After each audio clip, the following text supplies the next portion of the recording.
The bulkhead groaned under the weight of something heavy and hungry. I could hear the metallic screech of claws scraping against the reinforced titanium alloy, a sound that made my teeth ache. Dust filtered down from the ceiling of the cramped storage vault, settling on the glowing purple veins that mapped across the skin of the girl lying at my feet. "Keep your head down," I hissed, my voice barely a shadow in the dark. I checked the charge on my pulse welder. It was low, flickering at 10%. Not enough to kill a void sentinel, but maybe enough to buy us 5 seconds of blinding light. The girl Zhyra tried to shift her weight. Her armor was shattered, hanging off her shoulder like a broken wing.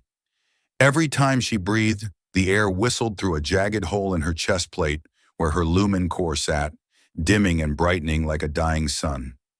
"Kaelen," she whispered, her voice a fragile thread of silver. "You need to bug out. They are locked onto my signature. If you stay, you are just another KIA in a war that does not belong to you." I ignored her. I adjusted my ghost rig, feeling the cooling vents hum against my spine. I had been a ghost for 10 years, drifting through the scrap heaps of the galaxy, avoiding the long arm of the Corvus Alliance. I was not about to let some over-glorified tin cans ruin my streak today. "Forget it," I said, clicking the safety off my welder. "I do not leave good scrap behind, and right now, you are the most valuable thing on this lead-choked moon." The door buckled inward. A massive dent appeared in the center of the metal, shaped like a fist. The Void Sentinels were not like the standard-issue drones I was used to scavenging.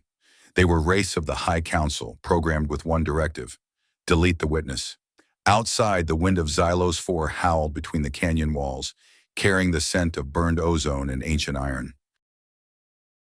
We were 2 kilometers from the nearest extraction point, a rusted-out mining lift that probably would not hold our weight even if we reached it. The girl reached out, her fingers cold and trembling as she grabbed my sleeve. Her eyes, pools of liquid violet, searched mine. "Why?" she asked, the same question she had been asking since I pulled her out of the wreckage of the Star Cutter. "Humans are supposed to be the hunters. Why are you the shield?" I looked at the door as it shuddered again. "Because I am tired of being the ghost, Zhyra. Sometimes a man needs to stand in the light, even if it burns him to ash." A piercing roar echoed through the bunker, a digital scream that bypassed the ears and vibrated directly into the skull. The hinges gave way. The metal door flew across the room, smashing into a stack of crates. In the doorway stood a Void Sentinel, 3 meters of sleek, matte black composite. Its single blue ocular sensor swept the room, glowing with a cold, predatory intelligence. I stepped in front of Zhyra, the pulse welder heavy in my hand. My heart was a hammer against my ribs, but my grip was steady. I had spent years running from the shadows of my past, but looking at this broken girl, this enemy who felt more human than the men I once served under, I knew the run was over. "Come on then, you scrap heap," I growled, the slang of the gutter worlds tasting like copper on my tongue. "Show me what the High Council considers a fair fight." The sentinel tilted its head, its limbs unfolding with the grace of a spider. The blue light of its eye turned a violent shade of red. It charged. The memories hit me then, unbidden and sharp, triggered by the smell of burning circuits. It had been 36 hours since I found her. I was trekking through the impact zone of the Xylos 4 wastes, my boots crunching on the pulverized remains of a heavy cruiser. The sky was a bruised shade of charcoal, lit only by the distant angry flickers of orbital strikes. I was looking for a specific type of thermal regulator, something I could trade for 3 months of clean water and a ticket off this rock. Instead, I found the Star Cutter. It was a beautiful ship once, a pinnacle of lethal engineering, now nothing more than a spine of twisted white metal jutting out of the red sand. Smoke rose from the hull, thick and acrid. I should have walked away. Scrapper rule number 1. Never investigate a fresh crash. It only leads to trouble or the kind of debt you pay in blood. But there was a sound, a low, rhythmic thrumming that felt like a heartbeat. I climbed through a jagged breach in the hull, my torch cutting through the gloom. The interior was a graveyard of crystal and light, and there, pinned under a fallen support beam, was Zhyra. She looked like a statue made of moonlight, her skin a pale, shimmering gray. Purple blood pooled beneath her, glowing with a soft luminescence that illuminated the fear in her wide eyes. When she saw me, she didn't beg. She reached for a broken shard of glass, her hand shaking so hard she could barely hold it. "Easy, girl," I said, raising my hands to show I was unarmed. "I am just a ghost passing through. No need to get twitchy." She bared her teeth, a defensive hiss escaping her throat. "Hunter," she spat, the word dripping with a poison that crossed the language barrier. "I am a mechanic," I corrected her, kneeling a safe distance away. "And you look like you're about to hit 0%. I reached into my pack. I didn't have much, just a few nutrient bars and a single soul cell, a small, concentrated battery I used to jumpstart dead engines. It was worth 40 credits on the black market. It was my dinner for the next week. I cracked the cell open, the golden energy inside swirling like liquid fire. I slid it across the floor toward her. "Eat," I said. "Or drink. Whatever it is your people do with pure voltage." She stared at the cell, then at me. Her stomach made a sound that was universal across the galaxy, a hollow growl of desperation. She lunged for the cell, her movements clumsy and pained. She pressed it against her chest, right over the crack in her armor. I watched as the golden light flowed into her, mending the fractured crystal of her core. The color returned to her face, a flush of deep violet. She looked up at me, the glass shard falling from her fingers. "Why?" she whispered, her voice cracking. "Because nobody should die alone in a scrap pile," I said, standing up. "It is bad for the soul." I spent the next hour cutting her free from the beam. Every time I touched her armor, a small spark of purple energy jumped to my skin, a stinging reminder of the distance between our species. But as she leaned against me, her weight heavy and real, that distance felt smaller than the width of a hair. We found a temporary shelter in an old mining bunker, a hole in the ground that smelled of ancient toil. I spent the night patched her wounds with my ion pulse suture, my fingers working with the precision of a man who had spent his life fixing things that were meant to be thrown away. She watched me the whole time, her eyes never leaving my face. By the time the twin suns of Xylos 4 began to rise, the silence between us had changed. It wasn't the silence of enemies waiting for an opening. It was the silence of two survivors realizing they were no longer alone. "My name is Zhyra," she had said, her voice stronger than before. "In the language of my people, it means the first star of the evening." "Kaelen," I replied.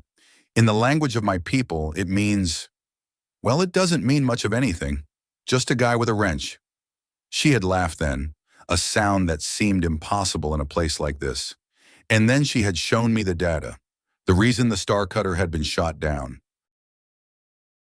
The reason she was the most hunted woman in the sector. The Corvus Alliance, my people, were planning a strike on the Ethel homeworld. Not a battle, but an annihilation. They had faked the peace treaties, using them as a smokescreen to position their world eaters. The data was all there, encrypted in her lumen core. "If this reaches the High Council," she told me, her expression grave, "the war ends. The liars are exposed, but they will never let me leave this moon alive." I looked at the data, then at the girl who had risked everything to save a galaxy that hated her. I thought about the men who had sent me to my first war, the ones who had called us heroes while they cashed the checks from the arms dealers. "Then we better get moving," I said, packing my tools. I have always wanted to see the High Council's face when they realized they missed a piece of scrap. That was 35 hours ago. Now, as the Void Sentinel lunged at me in the darkness of the vault, I felt a strange sense of clarity. My life had been a series of broken parts, a collection of failures and retreats. But as I swung the pulse welder, the energy arcing through the air like a defiant shout, I realized I wasn't just fixing a machine or saving a girl. I was fixing the universe, one choice at a time. The Sentinel's blade hissed past my ear, shearing through a pipe. Scalding steam filled the room, blinding us both. I didn't need to see. I reached back, grabbing Zhyra's hand. Her fingers locked with mine, her energy flowing through the contact, a warm, humming pulse that settled deep in my bones. "Hold on," I shouted over the roar of the Sentinel. "It is going to be a bumpy ride." We dived through the steam, charging toward the hole in the back wall. Behind us, the Sentinel let out a digital shriek of rage, its blue light cutting through the fog like a searchlight. The chase was on, but for the first time in 10 years, I wasn't running away. I was running towards something. The transition from the relative silence of the vault to the violent roar of the Xylos 4 atmosphere felt like a physical blow. The moment we breached the exterior hull of the bunker, the leaden wind hammered against my ghost rig, the warning sensors in my helmet flashing a dull, rhythmic amber. Visibility was less than 10 meters. The air was a thick, abrasive soup of oxidized iron and pulverized silica that screamed as it whipped through the skeletal remains of the warships that littered the grave of the Titans. "Move!" I shouted, though the comm link in my suit was struggling against the electromagnetic interference of the storm. I pulled Zhyra's arm over my shoulder, feeling the heat radiating from her damaged chest plate. She was burning up. An ethyl core wasn't just a battery, it was an organ, and hers was currently experiencing the equivalent of a massive coronary. "Kaelen, wait," she gasped, her boots skidding on a sheet of frozen nitrogen. "The sensors, they are blinding me." I looked at her. The purple glow in her eyes was flickering erratically, reflecting the chaotic static of the storm. Her species perceived the world through a spectrum of energy that humans couldn't even imagine. And right now, Xylos 4 was screaming in a language of radiation that was tearing her senses apart. I reached up and pulled a spare piece of carbon fiber mesh from my utility belt, wrapping it around her head like a blindfold. "Trust my lead," I said, my voice gritted against the taste of copper in my mouth. I have been navigating these trash heaps for 10 years. I could find my way through this dust bowl blindfolded and drunk. We trudged into the Rust Desert, a vast expanse of rolling dunes made of ground-up machinery and bone. Every step was a battle. My boots sank 3 centimeters into the fine metallic powder with every stride, and the weight of Zhyra's armor felt like carrying a small moon.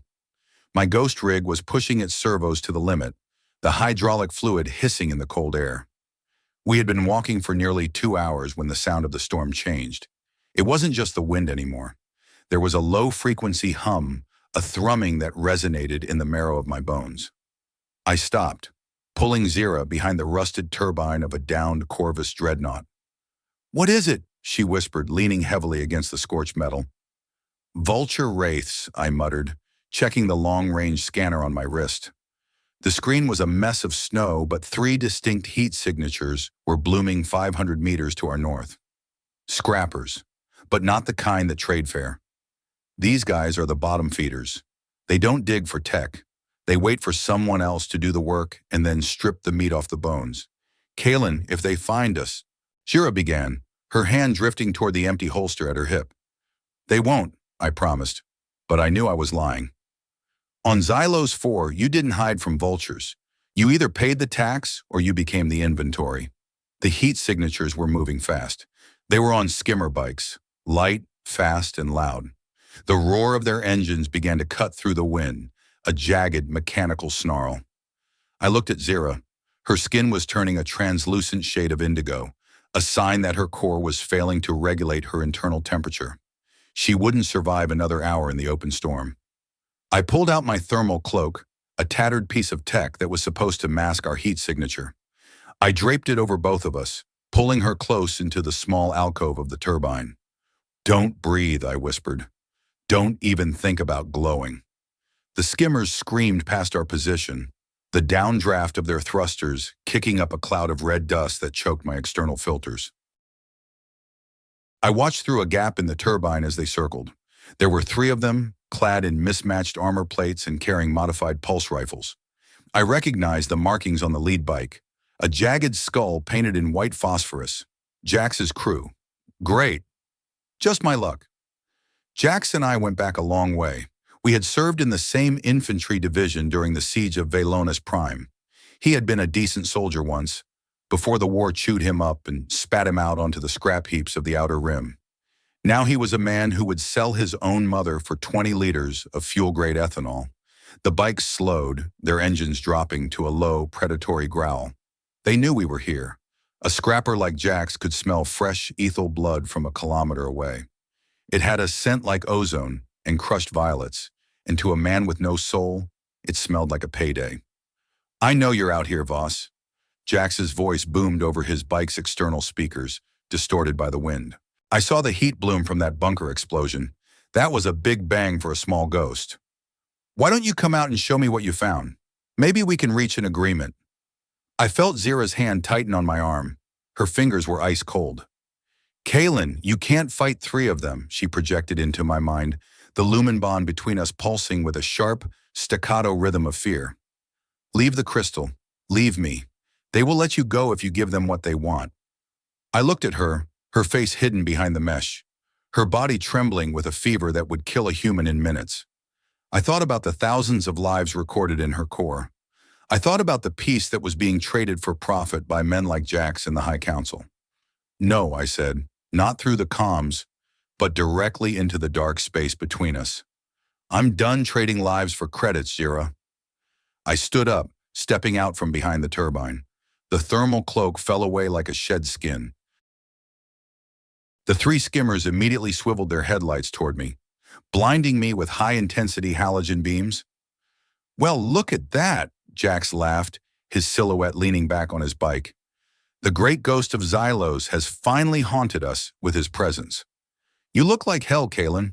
War didn't suit you, and it looks like retirement isn't much better. Give it a rest, Jax, I said, keeping my hands visible but close to my welder. You're trespassing on a marked sector. Bug out before the sentinels catch your scent. Sentinels? Jax spat, his bike hovering a few centimeters off the ground. Those buckets of bolts are busy chasing shadows. I'm interested in what's behind that turbine. My scanners picked up a high-yield energy signature. An ethel royalty core, maybe? That's worth at least 50,000 marks on the black market. Think of the ships we could buy with that, Voss. We could get off this lead ball. We could go to the inner core. Real food. Real air. She is an inventory, Jax, I said, my voice dropping into that low, dangerous register I hadn't used since the trenches. She's a passenger, and I'm the pilot. Jax's amusement vanished. The air around him seemed to chill. He signaled to the two men flanking him. They unslung their rifles, the power cells whining as they charged. You always were a sentimental idiot, Voss. That's why you lost your squad at Velonis. You cared too much about the meat and not enough about the mission. Now move aside, or I'll add your ghost rig to the pile. The world seemed to slow down. I could hear the rhythmic ticking of my cooling vents. I could feel the faint vibration of Zhyra's heartbeat through the metal of the turbine. I thought about the military slang we used to use back in the day. FUBAR, KIA, broken arrow. Everything was about the end of things. Everything was about the loss. Not today. I didn't reach for my welder. Instead, I reached for a small, cylindrical device on my belt, a scrap-built EMP grenade I had fashioned from a salvaged navigation computer. I thumbed the primer. Hey, Jax, I called out. You remember what they taught us in the academy about staying too close to your power source? Jack's eyes widened. He went to gun his engine, but I was faster. I tossed the cylinder into the center of the trio. It didn't explode with fire. It exploded with a silent blue ripple of distorted air that flattened the dust for 20 meters. The skimmer bikes didn't just stop. They died. The engines sputtered and groaned as their control boards fried. The headlights flickered and went black. The three men were thrown forward as their bikes lost altitude and slammed into the sand. Move! I shouted, spinning around and grabbing Zhyra. We didn't run. We scrambled. I hauled her up the side of a massive slag heap, my lungs screaming as the toxic air bypassed my filters. Behind us, I could hear Jack screaming curses, his voice muffled by the wind. They weren't dead, but they were grounded. On Xylos 4, being grounded during a rust storm was its own kind of death sentence. We climbed for what felt like an eternity until we reached the crest of the heap. Below us, the desert stretched out, a graveyard of forgotten dreams. In the distance, silhouetted against the dark sky, was the hollowed spire, an old ethel observation post that looked like a needle made of glass and bone. We reached it just as the first tremors of a tectonic shift rattled the ground. I kicked open the emergency hatch and slid Zhyra inside, falling in after her as the storm outside reached a crescendo of violence. The interior of the spire was cold, but the air was filtered. I pulled off my helmet, gasping for breath, the sweat stinging my eyes. Zhyra lay on the floor, her chest plate glowing a dull, angry red. Kaelen, she whispered, her blindfold slipping. Why did you do that? You could have had the inner core. You could have been free. I knelt beside her, my hands shaking as I reached for my toolkit. I looked at the purple veins on her neck, the way they pulsed with a light that was both alien and beautiful. I was in the inner core once, Zhyra, I said softly. It's full of people who would watch a world burn just to keep their tea warm. I'd rather be a ghost in the desert with someone who actually has a soul. She reached out, her fingers brushing against my cheek. For a moment, the pain in her eyes vanished, replaced by something warm and terrifyingly honest. You are a strange human, Kaelen boss. Maybe, I said, pulling out the ion pulse suture. But I'm the only one you've got. Now stay still. This is going to sting like a supernova. The interior of the hollowed spire was a cathedral of dead technology.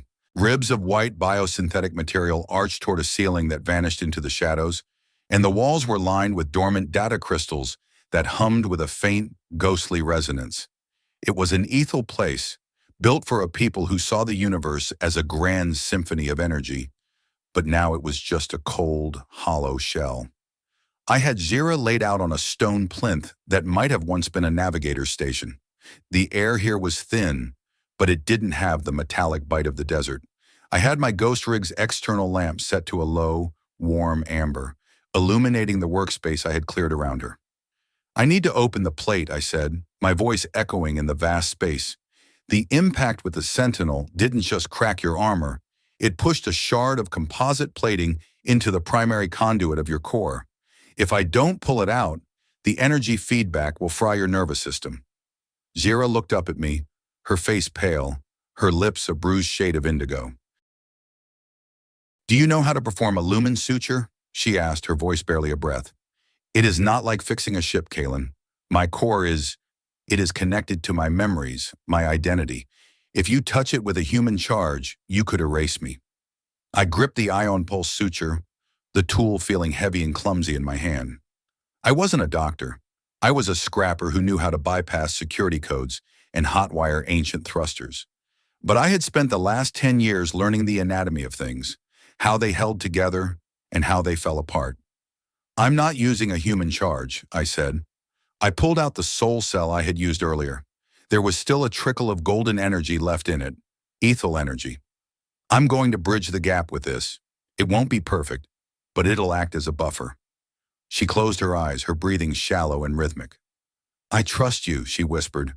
The word hit me harder than any Void Sentinel fist. Trust. In my world, trust was a luxury that usually got you killed. At Velonis, I had trusted my commander when he said the sector was clear. I had trusted the intel that said there were no civilians in the target zone. I had spent the rest of my life trying to forget the sound of the silence that followed the explosion. I began the work. I used a precision laser cutter to sever the remaining bolts on her chest plate.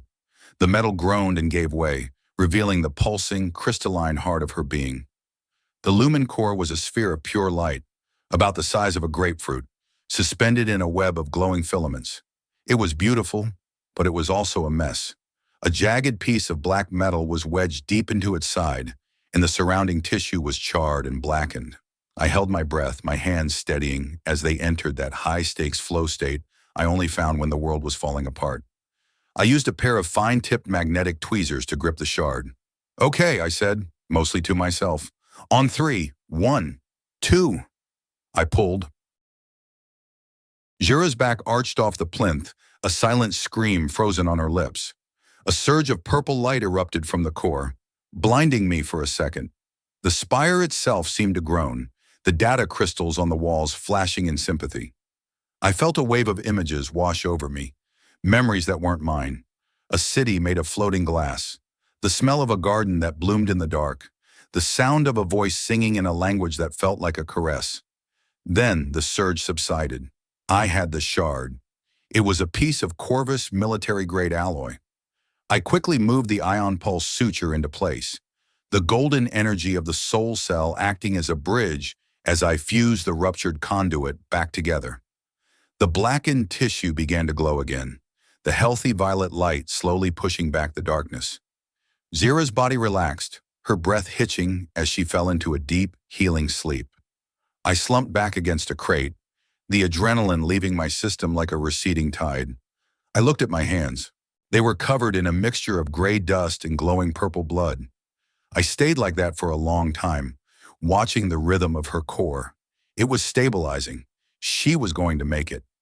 I must have drifted off because the next thing I knew, a hand was on my shoulder. I jumped, my hand going for my welder, but it was Zhyra. She was sitting up, her chest plate gone, her skin glowing with a soft, healthy radiance. "You did it," she said, her eyes searching mine with an intensity that made me want to look away. "You saved my life, again." "I just did what needed to be done," I said, rubbing the sleep from my eyes. "We still have a long way to go." The relay station is another 5 kilometers through the canyon. She didn't move. She sat beside me, her shoulder brushing against my ghost rig. "Why do you do it, Kaelen? Why risk everything for a stranger who should be your enemy?" I looked at the shadowed ceiling of the spire. "Because I'm tired of the war, Zhyra. My people, your people. They've been fighting for 3 centuries over things that don't even exist anymore. Territory, resources, ancient grudges. But when I found you in that wreckage, I didn't see an ethel warrior. I didn't see a queen or a traitor." "What did you see?" she asked softly. "I saw someone who was alone," I said. "And I know what that feels like. I spent 10 years being a ghost because I didn't think I belonged to anything. I thought family was something you were born into, something that could be taken away by a stray shell or a bad command. But standing in that bunker, facing those sentinels, I realized that family is a choice. You choose who you stand with. You choose who you die for." She was silent for a long moment. Then she reached out and took my hand. Her skin was warm now. The energy pulsed between us steady and calm. "In my culture," she said, "we do not have a word for what you are describing. We have the lumen bond, which is a connection of blood and duty. But what you are talking about, it is something deeper. It is the choice of the heart." She looked at the crystal teardrops she had pulled from her armor earlier. "This data, it shows that my father tried to stop the war. He was poisoned by his own council because he wanted to reach out to humans like you. They didn't want peace, they wanted power." "The same story on both sides," I muttered. "The ones at the top keep the fire burning so they can stay warm." Zhyra nodded. "If we reach the relay, we can broadcast this to the entire sector. Every ship, every station, every colony. They won't be able to hide the truth anymore. But Kaelen, the person at the relay station, can you trust him?" I thought about Jax's crew in the desert. I thought about the men I used to call brothers. "The man at the relay is named Jax," I said, a cold weight settling in my stomach. "He's a scrapper. He's desperate.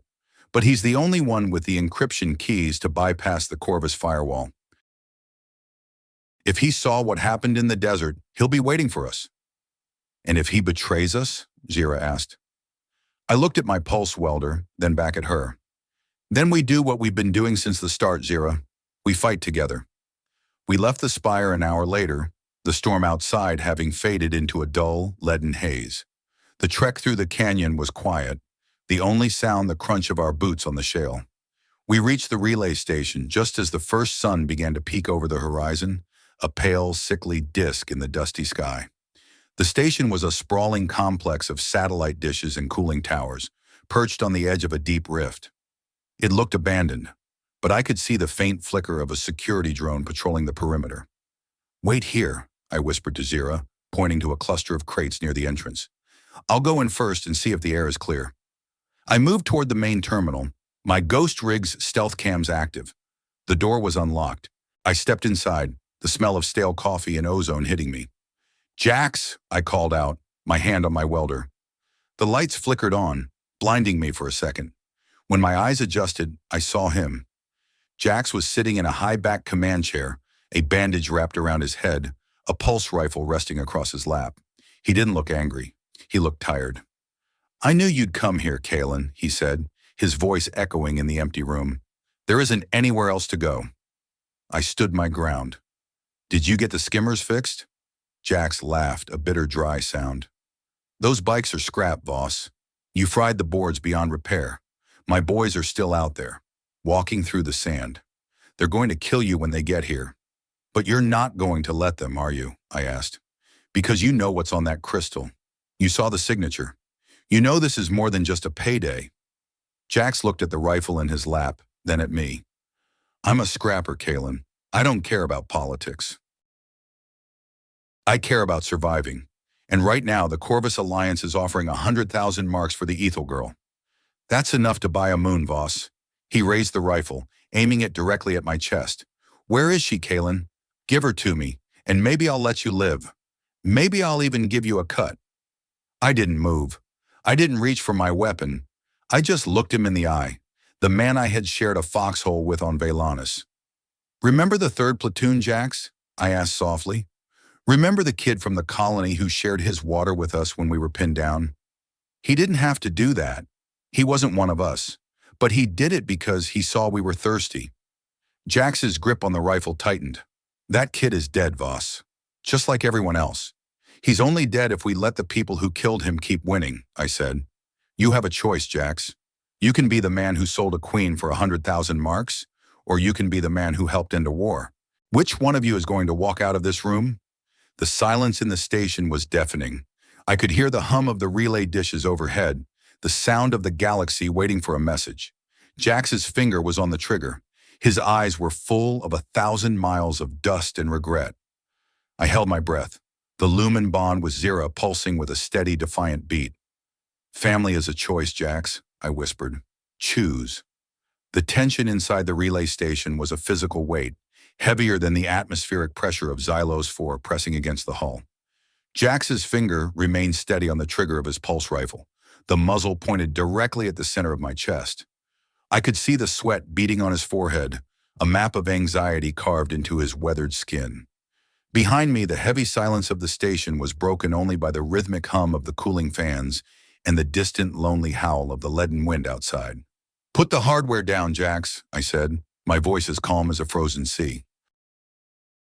I am not going to ask you again. You are staring at a payday that is going to get you killed long before you ever spend a single mark of it. The Corvus Alliance does not leave witnesses to their dirty laundry. You know that. I know that. We both saw it at Velanus Prime. Jax's jaw tightened. Velanus was a long time ago, Kaelen. I am tired of living on protein paste and recycled air. 100,000 marks buys me a new life on the inner rim. It buys me a house with real grass and a sky that does not try to poison me every time I take a breath. Grass does not grow on blood, Jax, I countered. The door behind me hissed open. I did not need to turn to know it was Zhyra. I could feel the temperature in the room shift, a sudden warmth radiating from her lumen core. The soft, rhythmic pulsing of her violet light reflected off the polished chrome of the consoles, painting the room in the colors of a dying star. Kaelen?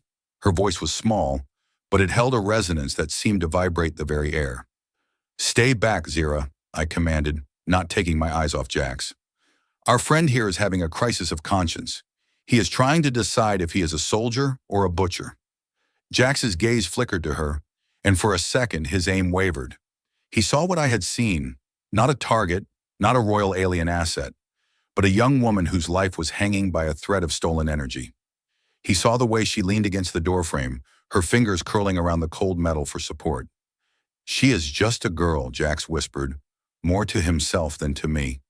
She is a queen, I corrected, and she is the only person in this entire God-forsaken sector who is trying to stop another massacre. A sharp, high-pitched chirping erupted from the primary radar console. Jax jumped, nearly pulling the trigger. I took a half step forward, but he snapped the rifle back into position. Don't move, he barked. The chirping became a frantic, continuous scream. I glanced at the screen. 4 heat signatures were descending rapidly through the upper atmosphere. They were not scrapper skimmers. They were moving too fast, following a tight military formation. Drop pods, I muttered, the blood turning to ice in my veins. Corvus specters. Jax's face went pale. They are coming for the girl. No, Jax. They are coming for anyone who knows the girl exists, I said. That means you, me, and your boys out in the desert. You wanted a payday? Here it comes, delivered at 3,000 meters per second. The first impact rocked the station, a massive explosion that sent a shudder through the foundation. The lights flickered and died, replaced by the harsh, strobing red of the emergency strobes. Dust rained from the ceiling, and the sound of tearing metal echoed through the corridors. Foobar, Jax cursed, finally lowering his rifle. Totally and completely foobar. We need to bug out, now. I shouted, grabbing Zhyra by the waist as she stumbled. Jax, if you want to live, you get those encryption keys into the relay. Now. Jax didn't argue this time. He lunged for the terminal, his fingers dancing across the keys with a frantic energy. I could hear the roar of the Spectre's thrusters outside, the sound of heavy boots landing on the landing pad. These were not the Void Sentinels. These were human elites, men I had trained with, men who carried the same Alliance crest I had once worn with pride. Encryption bypassed, Jax yelled over the roar of the approaching storm. The file is uploading to the satellite array. It is going to take 4 minutes to reach full broadcast. We don't have 4 minutes, I said, looking at the security feed. The main entrance to the relay station vanished in a cloud of white phosphorus. 4 figures moved through the smoke, clad in matte black tactical armor that seemed to swallow the red emergency light. They moved with a terrifying, synchronized grace, their rifles held in a low-ready position. Contact, one of them barked over the external comms. I recognized that voice. It was Commander Eris Thorn, the man who had given the order at Velonis Prime. My old commanding officer. Kaelen Voss, Thorn's voice echoed through the hallway, cold and devoid of emotion. I knew I smelled a ghost when we found your rig's signature in the system. Step away from the Ethel asset and surrender the data crystal. You have 5 seconds before we neutralize the room. Jax looked at me, his eyes wide with terror. Voss, what do we do? I looked at Zhyra.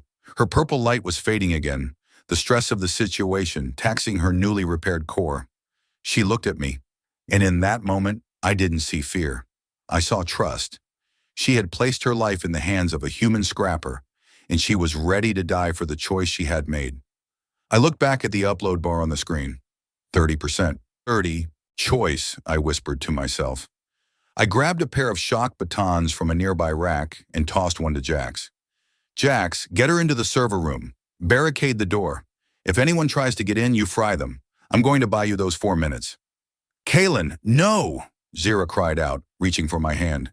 You cannot face them alone. They are your own people. They haven't been my people for a long time, Zhyra, I said, leaning in to press my forehead against hers for a fleeting second. You told me the Lumen Bond is a choice of the heart. Well, I've made mine. I shoved them into the server room and slammed the manual override.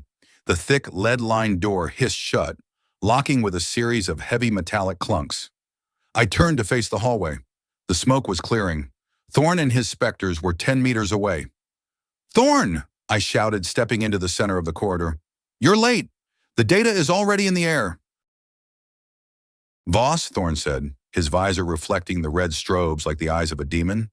You always were too smart for your own good. You should have stayed dead in the trenches. It would have been cleaner. Neutralize him, Thorn ordered.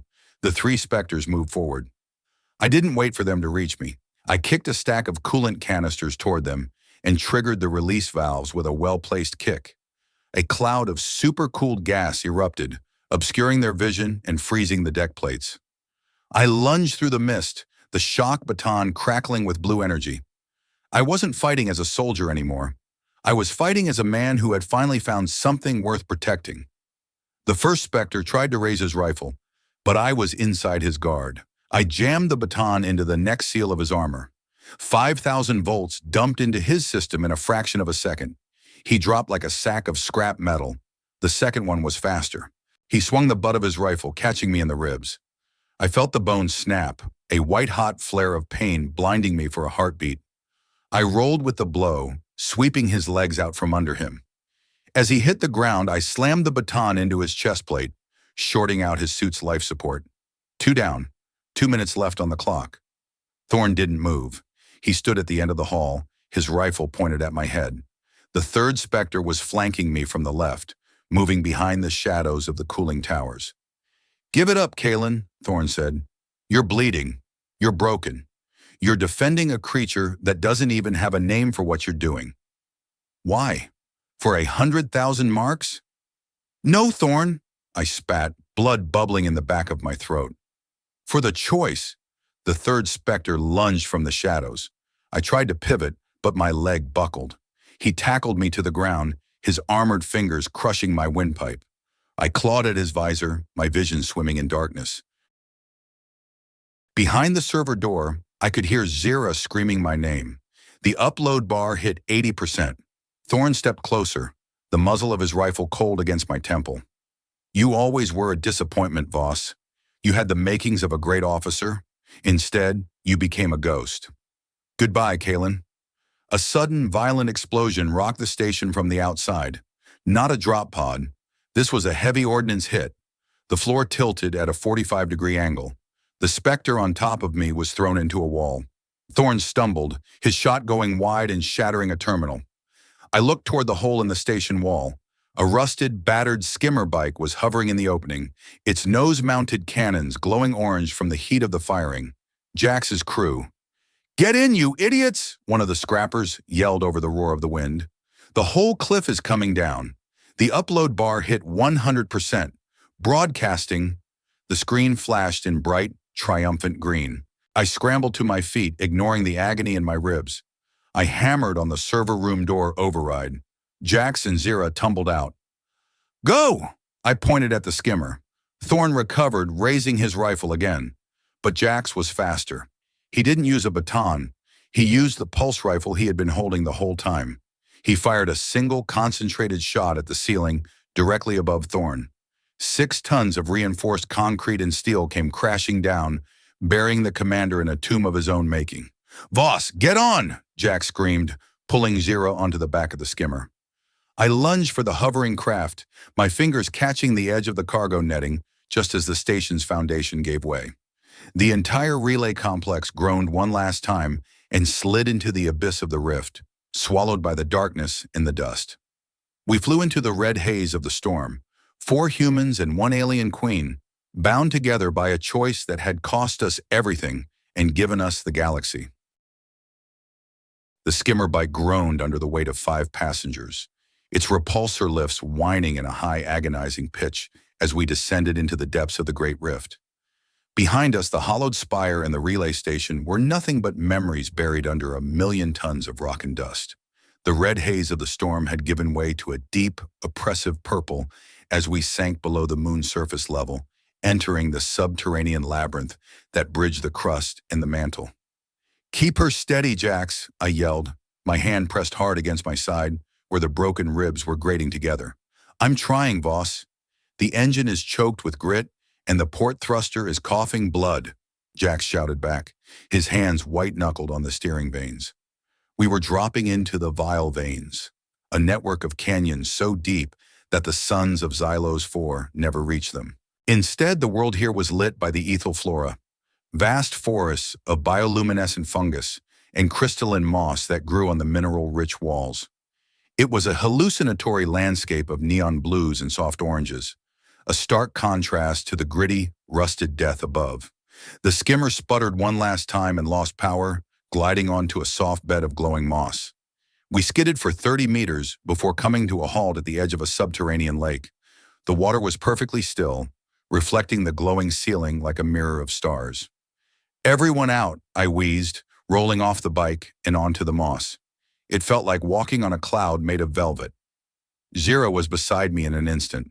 Her lumen core was pulsing with a calm, rhythmic light, the energy from the relay station servers having given her a temporary boost. She knelt beside me, her hands hovering over my chest. "Do not move, Kaelen. Your internal structure is compromised. It's just a few ribs, Zhyra." "I've had worse from a bad landing," I lied. She didn't listen. She placed her palms against my armor, and I felt a wave of soothing warmth wash through my torso. The pain didn't vanish, but it receded into a dull, manageable thrum.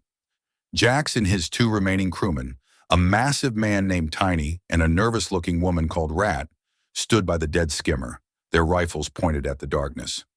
"So, what now, Voss?" Jax asked, his voice echoing in the vast cavern. "We broadcast the message. The whole galaxy knows Thorn is a snake, but we are still stuck at the bottom of a hole on a dead moon with no ride." "We wait for the echo," I said, leaning my head back against the glowing moss. "The echo?" Rat asked, her eyes darting around the shadows. "What the hell does that mean?"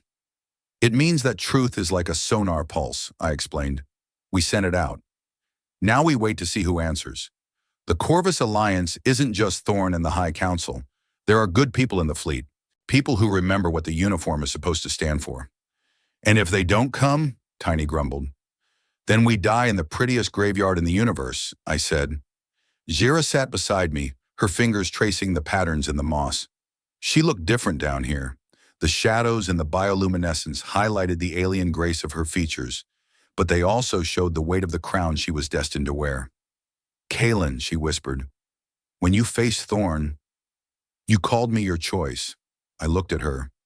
I didn't have the strength to hide behind my scrapper's mask anymore. Yeah, I did. In the Ethel language, there is a word for what happened when you held me in the bunker and when you stood in that hallway, she said softly. It is K-Lumen. It means the light that chooses to stay. I smiled, a dry, painful twitch of my lips. Sounds better than scrapper. It is a bond of the spirit, Kaelen. By choosing to stay, you have woven your thread into mine. If I return to my people, you will not be a stranger to them. You will be, she hesitated, her violet eyes searching mine. You will be my bondmate, my future. I felt a sudden lump in my throat. I was a man who had spent his life surrounded by broken things. I fixed engines, I patched armor, I salvaged remnants of a lost era. I didn't know how to handle something that wasn't broken, something that was whole and hopeful. Zhyra, I'm just a mechanic with a bad attitude and a criminal record, I said. Your people are royalty. They live in cities of glass and light. I live in a tin shack on a rock made of lead. She took my hand, her fingers interlocking with mine. Blood made us different species, Kaelen, but choice made us a family. Do you think my people will care about your record when they see the man who stood between a queen and a specter's rifle? I didn't have an answer for that. The silence of the cavern was broken by a low rhythmic thrumming, not the mechanical snarl of a specter dropship. This was something deeper, more resonant, a symphony of engines. Jack stood up, his rifle lowered. Voss, you better look at this. I scrambled to my feet, leaning on Zhyra for support. We looked up at the ceiling of the rift. A massive shape was descending through the opening, blotting out the glowing moss. It was a heavy cruiser, but it wasn't black like the Spectre ships. It was painted in the white and gold of the Corvus peacekeeping fleet. A searchlight swept the cavern, settling on our small group by the lake. This is Captain Elena Vance of the peacekeeper vessel Aegis, a voice boomed over the cavern's natural acoustics. We have received the broadcast from Xylos 4. We have intercepted the Spectre units. The voice paused, then softened. Kaelen Voss, if you can hear this. Thank you for bringing the truth home. We are coming down to get you. Jax let out a ragged cheer, tossing his rifle into the air. Rat and Tiny hugged each other, their faces lit with the first real hope I had seen in years. I looked at Zhyra. Her light was glowing brighter than I had ever seen it, a brilliant, radiant violet that seemed to fill the entire cavern. The echo, she whispered. Yeah, I said, pulling her close. The echo. As the massive cruiser lowered its landing ramps, I thought about the road we had traveled, from a silent battlefield covered in cold ashes to a glowing forest in the heart of a moon. I thought about the mechanic who had reached into his backpack for a food pack instead of a weapon. I didn't know it then, but when I fed that dying girl, I wasn't just saving a queen. I was saving myself.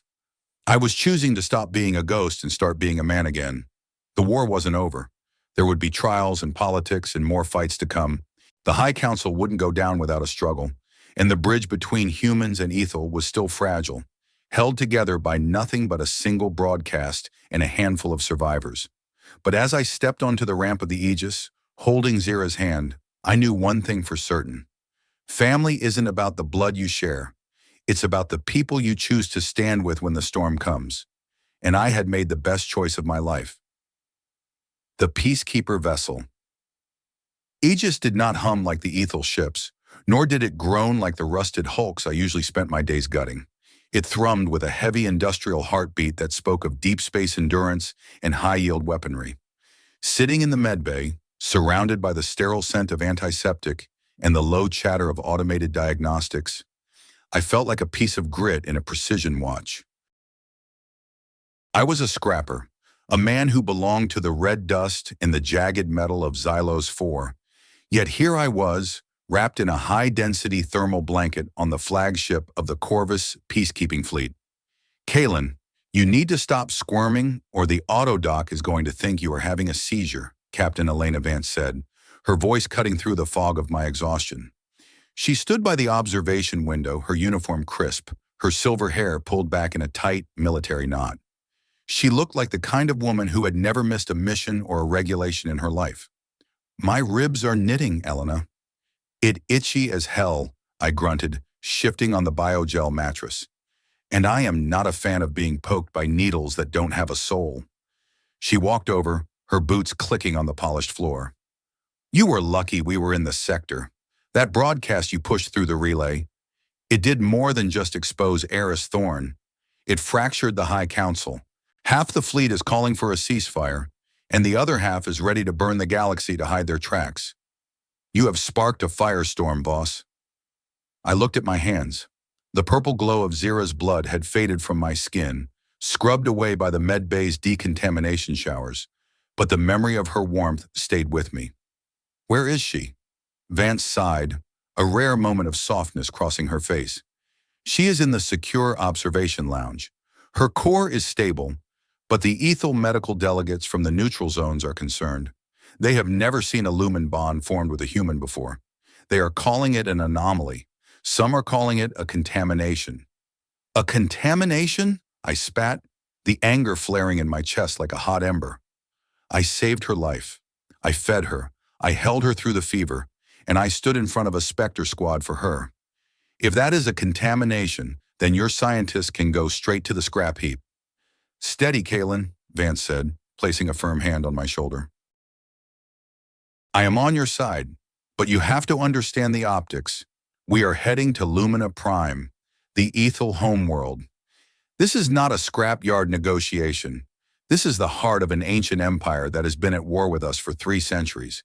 They don't see a hero when they look at you. They see a scavenger who has touched their future queen. I looked away, staring at the holographic display of our trajectory. Lumina Prime was 3 light-years away, a journey that would take us less than 6 hours in the Aegis. It felt too fast. I wanted more time in the quiet dark of space. I wanted to stay in that bubble where it was just Kaelen and Zhyra against the universe. 2 hours later, they let me see her. The observation lounge was a vast bubble of transparent composite, offering a panoramic view of the hyperspace tunnel, a swirling kaleidoscope of blue and white energy. Zhyra was standing at the edge of the glass, her silhouette framed by the cosmic light. She had been given a new set of ethel robes, a shimmering fabric that flowed like liquid mercury, but she still wore the small, dented toolkit charm I had given her on Xylos 4. You look like a queen again, I said, leaning against the doorframe. The medbay had patched my ribs, but my lungs still felt heavy. And you look like a man who has finally stopped being a ghost, she replied, turning to face me. Her violet eyes were luminous, the light within them reflecting the calm rhythm of her core. She walked toward me, her footsteps silent on the deck plates. The bond between us hummed, a gentle vibration in my mind that felt like a distant song. She didn't stop until she was inches away, her hand reaching out to brush the collar of the standard-issue flight suit I was wearing. The captain says we are approaching my home, Zhyra whispered. I can feel the resonance of the planet. It is calling to me. But it feels different now. I am different. Because of the bond, I asked. Because of the choice, she corrected. When my people see us, they will try to explain you away with science or destiny. They will try to say the bond forced your hand. But I know the truth. You fed me when you were starving. You chose me when you could have chosen yourself. I took her hand, my rough, scarred fingers interlaced with her smooth, radiant ones. I am a scrapper, Zhyra. I don't know much about royal protocols or ancient bonds. I just know that I am not leaving you. Even if Lumina Prime is made of glass and gold, I am staying right by your side. The ship's intercom chimed, the voice of the pilot echoing through the lounge. All hands prepare for transition, entering the Lumina Prime system in 5 minutes. We stood together as the Aegis dropped out of hyperspace. The world that greeted us was a jewel of impossible beauty. Lumina Prime was not a rocky sphere like Earth or a rusted moon like Xylos. It was a planet of translucent oceans and floating continents, illuminated by three suns that bathed the atmosphere in a perpetual golden twilight. Great spires of crystalline stone rose from the clouds, their peaks glowing with the same purple light that lived in Zhyra's chest. It was a city of light, a paradise, and as I looked at it, I felt a familiar coldness settle in my gut. I didn't belong here. I was a creature of the shadows, a scavenger who lived in the cracks of the galaxy. I was the dirt on the window of this perfect world. Zhyra sensed my thoughts, her grip on my hand tightening. "Do not hide, Kaelen. You are not a ghost anymore." We landed at the High Crystal Plaza, a massive platform that hovered over a sea of white mist. Thousands of Ethel had gathered, their silver skins shimmering in the triple suns. There was no shouting, no cheering. Only a heavy, expectant silence that felt more intimidating than a battlefield. As the ramp of the Aegis lowered, a delegation of Ethel High Archons stepped forward. They were tall, ethereal beings clad in armor that looked like it had been grown from the earth itself. The leader, a man with eyes like polished obsidian, stepped toward Zhyra. "Princess Zhyra Elvanya," he said, his voice like the ringing of a bell. "You have returned from the darkness. The core be praised." "I am home, Archon Valen," Zhyra said, her voice steady and commanding. "But I have not returned alone." She stepped aside, revealing me. I stood there in my mismatched gear, my face scarred, my eyes tired. I could feel the collective gasp of the crowd, a ripple of shock and disgust that moved through the plaza like a wave. Valen's eyes narrowed as he looked at me. A human, a scrapper from the fringe. This is the creature that broadcasts the secrets of the High Council? "This is the man who saved my life," Zhyra said, her light flaring with a sudden protective intensity. "This is Kaelen Voss, and he is bonded to me." Valen's expression didn't change, but his light flickered with a cold blue tint. "A bond with a human is impossible, Princess. It is a malfunction of the core caused by trauma. We will take you to the purification chamber immediately. We will cleanse the core and remove the interference." "Cleanse?" Zhyra's voice dropped an octave, a dangerous edge appearing in her tone. "You speak of him as if he were a virus." "He is a complication," Valen said, his gaze shifting back to me. "One that will be dealt with. Guard, escort the human to the holding spires. We must ensure he does not contaminate the plaza further." Two Ethel warriors stepped forward, their energy lances crackling with violet sparks. I didn't reach for a weapon. I didn't have one. I just looked at Zhyra. "It is all right," I said, my voice quiet. "Let them take me. We did what we came to do. The truth is out." "No," Zhyra said, stepping in front of me, her arms outstretched. She wasn't just a princess anymore. She was a warrior queen defending her territory. "If you take him, you take me. The bond is not a malfunction. It is a choice, and it is the only thing that is going to save our people from the darkness within our own council." Archon Valen looked at the crowd, then at the human captain standing on the ramp of the ship behind us. He knew the galaxy was watching. He knew the Aegis was still armed. "Very well," he said, his voice cold. "We will convene the high trial in the morning. Let the stars judge the validity of this family you have chosen." As they led me away toward the dark, jagged silhouette of the holding spires, I looked back one last time. Zhyra was still standing in the center of the plaza, a single point of light in a world that was trying to turn her back into a statue. I was in a cage again, but for the first time in my life, I knew exactly what I was fighting for. I wasn't fighting for scrap. I wasn't fighting for a mission. I was fighting for the choice I had made in a smoke-filled bunker on a dying moon. And I was going to win. The holding spires were not like the prisons of the Corvus Alliance. There were no iron bars, no damp stone walls, no guards with heavy boots. Instead, I was encased in a pillar of solid, translucent amber that hummed with a low-frequency dampening field. I could see the city of Lumina Prime through the crystalline walls, a sprawling masterpiece of light and air. But I was as isolated as if I were drifting in the void. I had been in the spire for 10 hours. My ribs ached, and my head felt like it was being squeezed by a hydraulic press. The dampening field was designed to suppress ethel energy, But for a human, it felt like a slow-motion suffocation of the senses.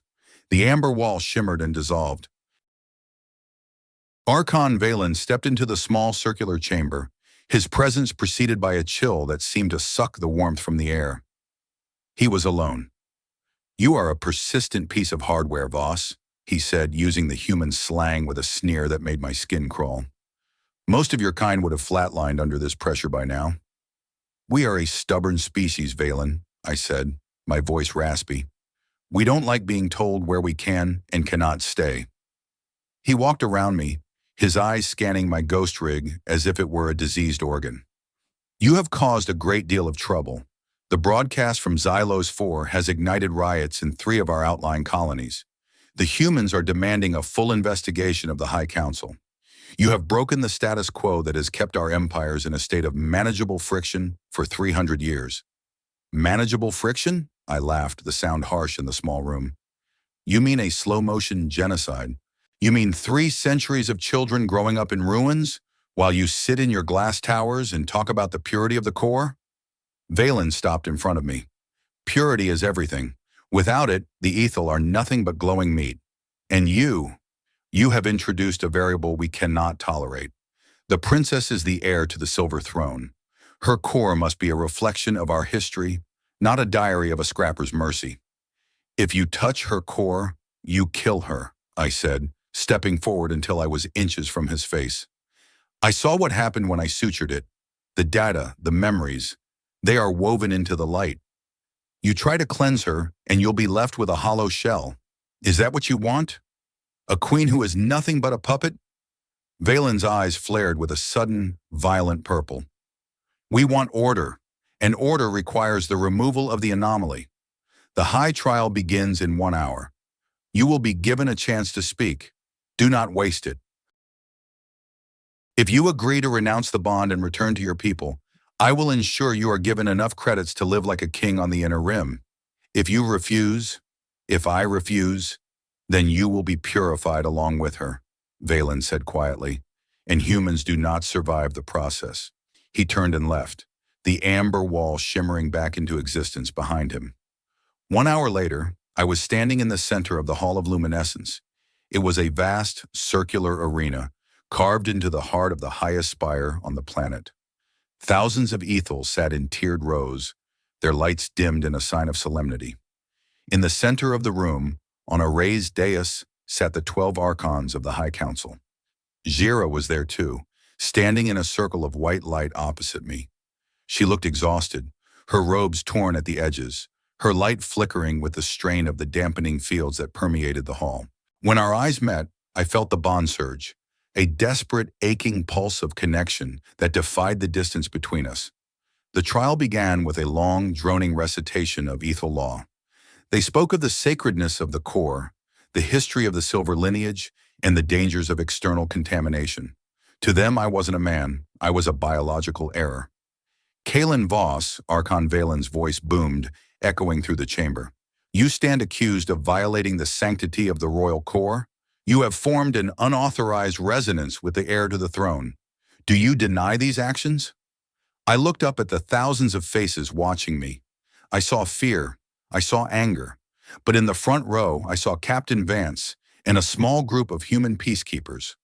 They were outnumbered 10,000 to 1, but they were there. "I don't deny anything," I said, my voice carrying through the hall. "I found a girl who was dying in the dirt. I didn't see a princess or an alien. I saw a person. So I did what any decent human would do. I shared my food, I shared my warmth, and I stayed." A murmur of disapproval rippled through the crowd. "The bond is a biological reflex," Archon Valen said. "It is not a choice. It is a parasite that has latched onto the princess's vulnerability." "It is not a parasite." Zhyra's voice cut through the murmurs like a blade. She stepped forward, her light flaring with a brilliance that made the archons recoil. "I chose him. Before the bond ever formed, before my core ever touched his, I saw him choose me. He could have taken my core and sold it for 50,000 marks. He could have left me to the Void Sentinels. But he stayed."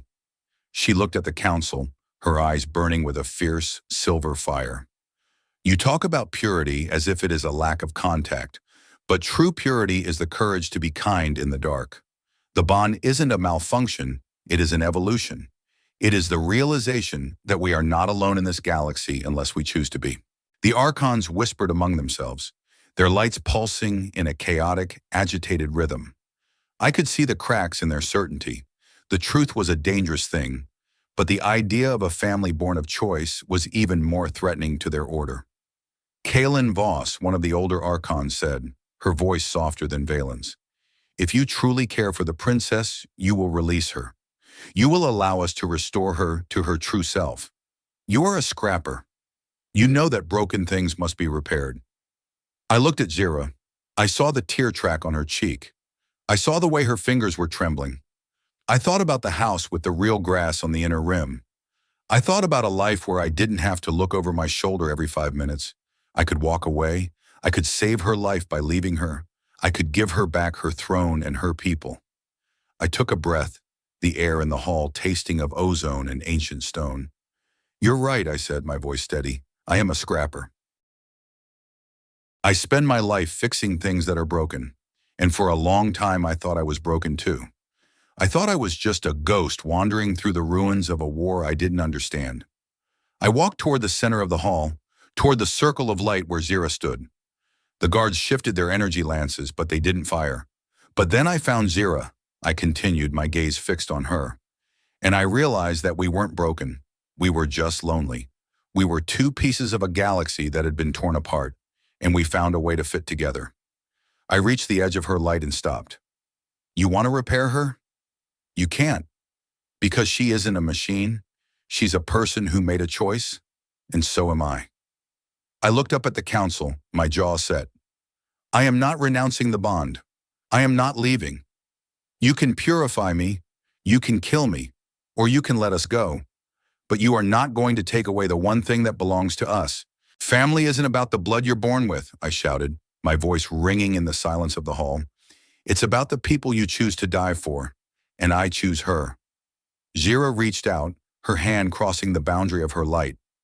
I met her halfway. As our fingers touched, the bond exploded. Not with fire or violence, but with a wave of pure white light that swept through the hall.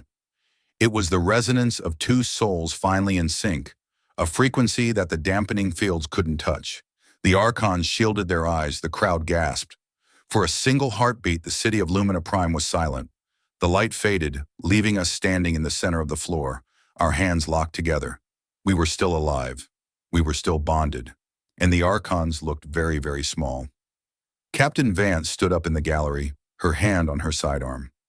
"I think we've heard enough, Archon Valen. The truth is out. The bond is real. And the Corvus Alliance is officially recognizing Kaelen Voss and Princess Zhyra as a protected diplomatic unit." Valen looked at us, his obsidian eyes full of a cold, defeated fury. He knew he had lost. "You have destroyed our tradition," he whispered. "No, Valen," Zhyra said, her voice calm and clear. "We have given you a future." We walked out of the hall together, a scrapper and a queen, a human and an ethel. We weren't ghosts anymore. We were the beginning of something new. As we reached the balcony of the spire, looking out over the three suns of Lumina Prime, Zhyra leaned her head against my shoulder. "We did it, Kaelen." "We did," I said, pulling her close. "What now?" she asked. "Now," I said, looking at the stars. "Now we go home, wherever that is." The silence following the high trial was not the peace of a resolution. It was the heavy, suffocating stillness before a landslide. As Zhyra and I walked out of the Hall of Luminescence, our hands still locked in that defiant grip, the air around us felt ionized, humming with the residue of the white light we had unleashed. The ethel crowd remained frozen, a sea of silver and violet faces caught in a state of collective shock. We had done more than just win a trial. We had shattered a theological certainty that had stood for 3 centuries. We were escorted not back to the Amber Spires, but to a high-tier diplomatic villa overlooking the Sapphire Gardens. It was a place of impossible luxury, with waterfalls that flowed upward and flowers that sang in the breeze. But to me, it felt like just another cage. Only this one had better lighting. Captain Elena Vance met us at the entrance. her expression a mask of professional concern. "You two just kicked a hornet's nest the size of a gas giant," she said, her voice dropping as we entered the soundproofed foyer.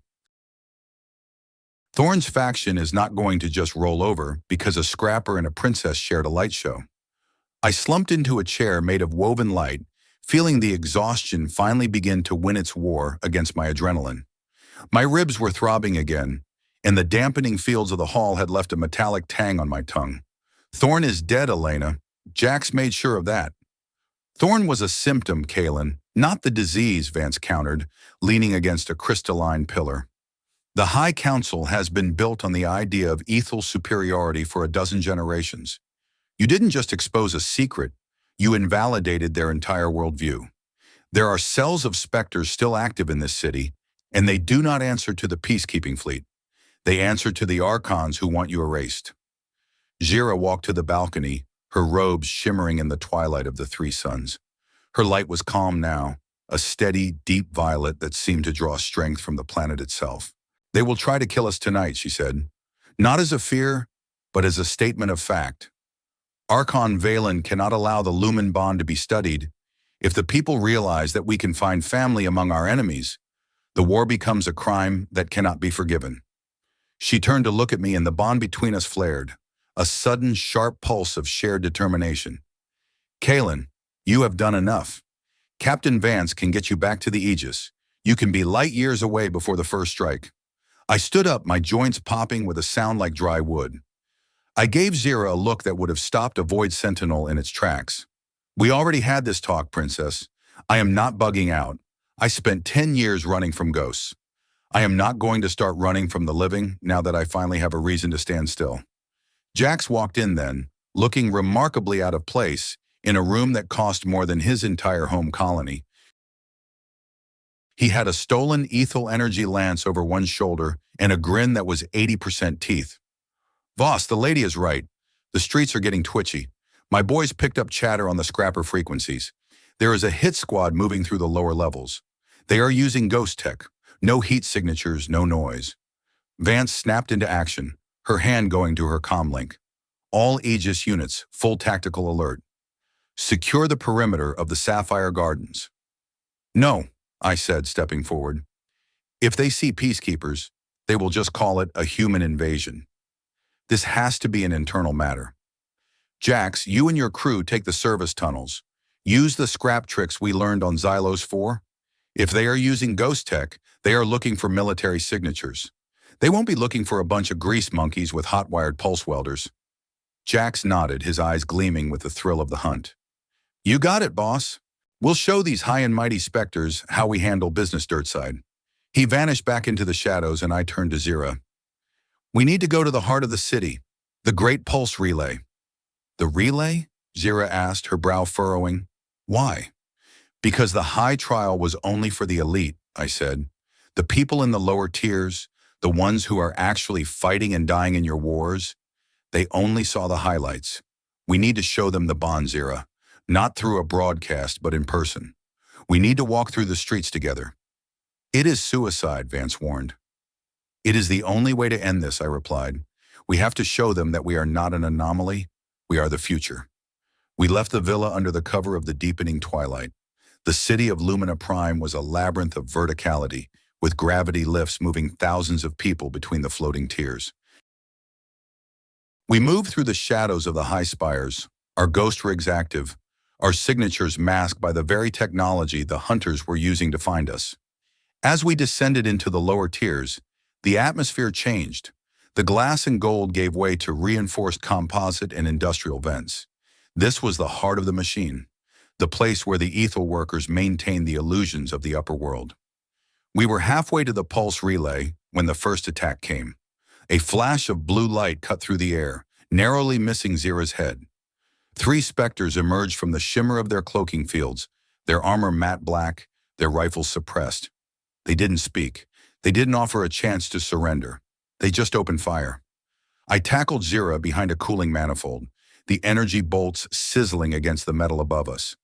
I pulled out my pulse welder, now modified with a high-yield focus lens I had salvaged from the relay station. "Target on the left," I shouted, popping up to fire a concentrated burst of orange light. The Spectre's shield flared and shattered, the man inside stumbling back. Zhyra didn't stay behind the manifold. She stood up, her light erupting in a violent, radiant shield that pushed back the darkness of the alleyway. She raised her hand, and a wave of violet energy swept through the Spectres, shorting out their cloaking rigs and pinning them against the wall. "Kaelen, more are coming," she projected into my mind, the bond pulsing with the urgency of a heartbeat. I could see them now, dozens of heat signatures blooming on my HUD. We were being surrounded. But then, a series of explosions rocked the buildings above us. Not Spectre ordnance. This was the messy, unpredictable fire of scrapper tech. Jax and his crew dropped from the ventilation shafts, their mismatched armor clattering as they landed. "Sorry we are late to the party, Voss," Jax yelled, his energy lance humming as he swept a circle around us. Rat and Tiny were right behind him, laying down a curtain of suppression fire with their modified rifles. "Why are you helping us?" One of the Spectres gasped, his voice distorted by his helmet as he struggled against Zhyra's energy field. "You are human. You should be taking the princess and running." Tiny, the massive scrapper who usually didn't say 2 words, stepped forward and looked the Spectre in the eye. "Because he fed her, you tin can. And on our side of the galaxy, when a man chooses to stand with you, you stand with him. It is that simple." The Spectre looked confused, but he didn't get a chance to reply. Jax knocked him out with a quick strike to the helmet. "Move, Voss! The relay is 2 blocks away!" Jax shouted. We ran, not as soldiers of an empire, but as a family of choice, a group of humans and an ethel princess, all of us tired of the lies, all of us fighting for a chance to just exist. We reached the Great Pulse Relay, a massive tower of crystalline glass that sent the energy pulses to every corner of the planet. Thousands of ethel workers were gathered there, their lights flickering in confusion as they watched the battle unfolding in the streets. Zhyra stepped onto the central platform, her light reaching out to touch the crystals of the relay. She didn't broadcast a message of war. She didn't broadcast a message of victory. She broadcast the bond. Every screen on Lumina Prime, every holographic display, every neural link flickered and changed. They saw the bunker on Xylos 4. They saw the food pack. They saw the suture. They saw the moment in the high trial where we had stood together against the Archons. And then they saw us, standing together on the platform, our hands joined, our lights merging into a single, brilliant white flame. The fighting stopped. The Spectres lowered their rifles. The workers in the relay tower began to glow with a soft, resonant purple, their lights finding a rhythm that hadn't existed on this planet for 300 years. Archon Valen arrived in a high-speed skimmer, his face twisted in a mask of desperate fury. He stepped out, his energy lance aimed at the platform. "You have destroyed the purity," he screamed. "You have ended the ethel." "No, Valen," I said, my voice amplified by the relay's acoustics. "We didn't end anything. We just finished the repair." Valen looked at the thousands of ethel workers watching him. He saw the way their lights were synchronized with ours. He saw that the fear he had used to control them for centuries had been replaced by something far more powerful. He saw the choice. He lowered his lance, his light fading to a dull ash gray. You are just a scrapper," he whispered. "Yeah," I said, pulling Zhyra closer. "And she is just a queen. But together we are the only thing that is real in this whole glass city." The landslide had finally happened. But instead of burying us, it had cleared the way for a new world. The signing of the Xylos Accord was a quiet affair, held not in the grand halls of the high spires, but on the bridge of the peacekeeper vessel Aegis, anchored in the neutral space between Lumina Prime and Earth.